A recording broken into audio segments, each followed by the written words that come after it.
tennis, umabante na sa quarterfinals ng French Open si Serena Williams matapos ang isang easy win laban kay Alexandra Wozniak, 6-1 and 6-2.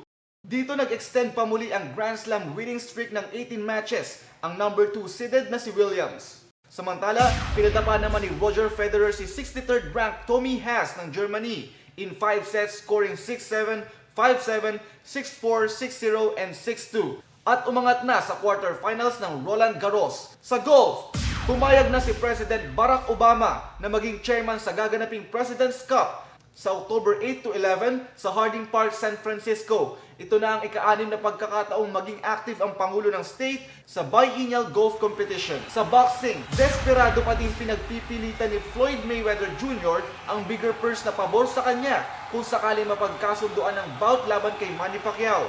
Subalit ayon naman kay top-rank promoter Bob Arum, si Pacman ang hinahanap ng mga tao at hindi si Mayweather. At si Pacman lang ang may karapatang kumuha ng mas malaking porsyento. Ramdi para sa UNTV News Worldwide at itong balita.